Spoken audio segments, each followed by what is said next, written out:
get the proprietor of the former Austin Gun Show on briefly to talk about the protest coming up tonight that I'm news blitzing for the rest of the show.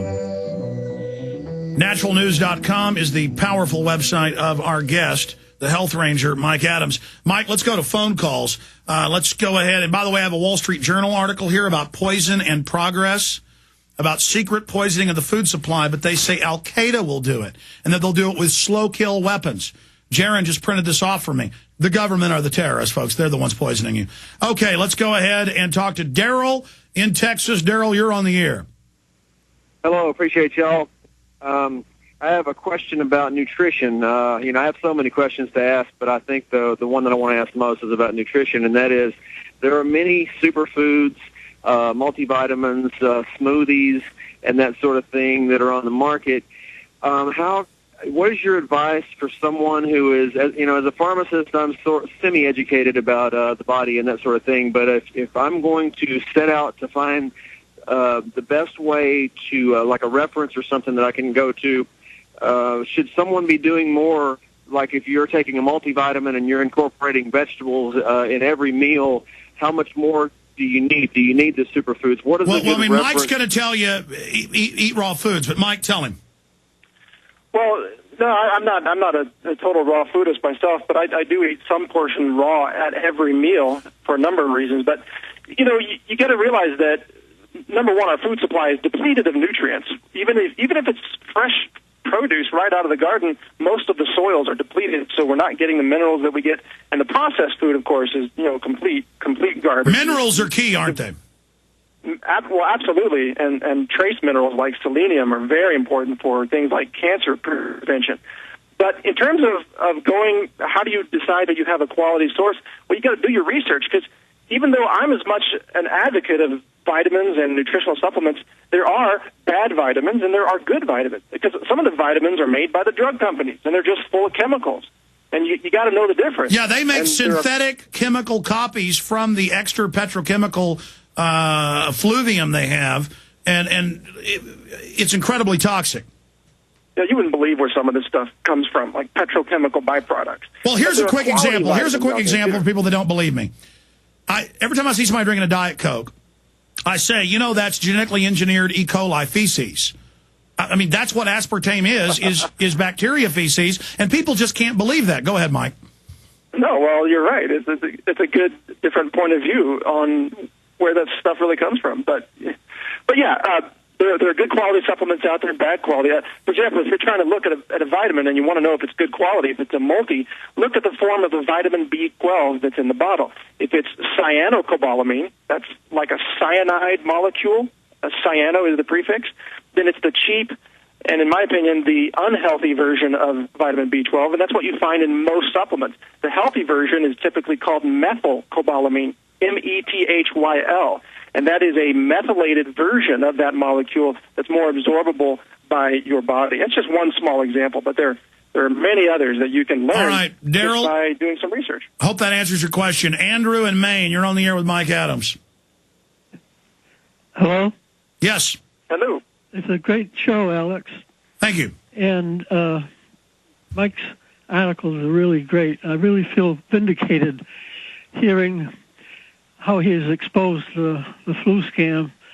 It's very surprising how it fell apart. The people here lined up from the propaganda, and the children didn't want it, but the parents knew in their heart they didn't want it, but they did it anyway. But my question is whether or not they will still try to have a engineered flu, and that was one of the concerns that we had along the way. It was really surprising the way it fell apart. Andrew in Maine, any other questions? We'll answer your question. We'll answer your question when we come back.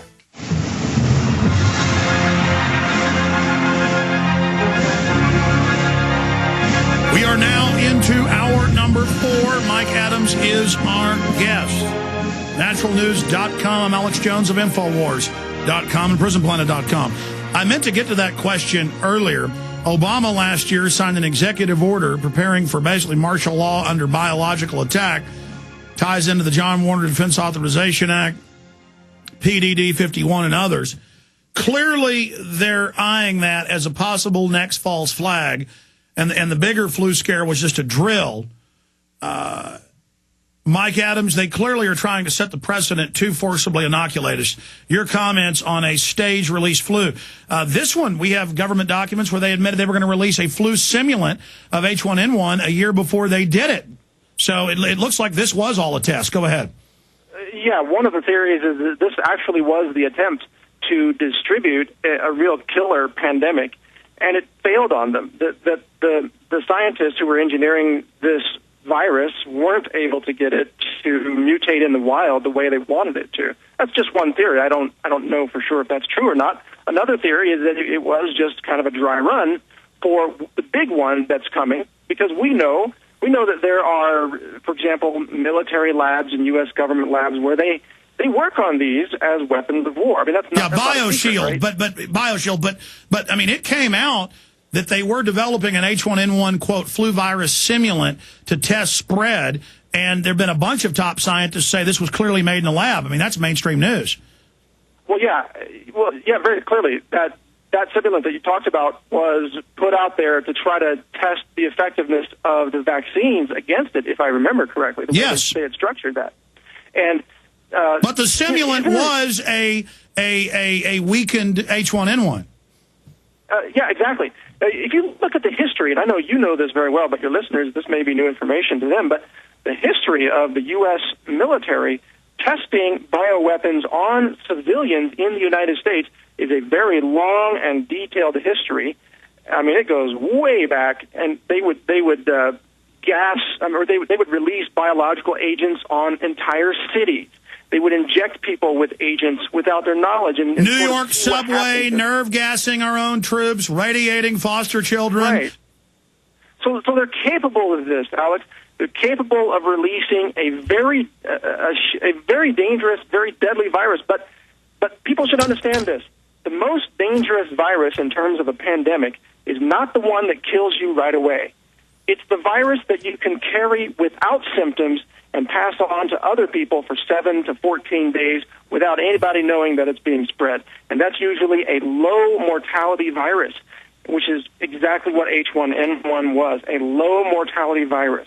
So and they've also engineered super viruses that trigger, once your hormone levels go down, that are literally a Logan's Run carousel soft kill weapon. I call those binary vaccines. It's kind of like binary explosive. You have to have both elements in place, and then the trigger is set off, and really bad things can happen to your body in those cases. But yeah, you and I both know, Alex, we see this behind the scenes even too, things that perhaps we won't even talk about publicly, but we see what they're capable of doing, and they are setting the stage, in my opinion, for something big to strike the U.S., most likely a false flag attack involving biologicals. I agree with you. I think that's one of the main enemy operations we're focused on. Our eyes are peeled as sentinels. And the public's starting to wake up to just how wicked this government is, but I don't know if it's fast enough, Mike. I mean, people are really in for all these reporters that think it's funny and think it's cute and that make fun of us. If they kill your kids, it's not our fault. We tried to warn you, jackasses. And, I mean, this is not a game. This is not a joke. This is not a drill. We know who these people are. We know what they've done over and over again, and now they're gearing up to do it on a bigger scale, and people just can't believe it. Mike Adams, great job. Again, naturalnews.com. Thank you for the incredible work you do. Thank you, Alex. It's always a pleasure to join you, and I hope to do it again sometime. Take care. Take care. Take care. All right, ladies and gentlemen, there he goes from Ecuador. He's escaped the main command base of the New World Order, but he's fighting back from a distance. More of your calls straight ahead and the latest on the gun grab in Austin, Texas. We'll be right back.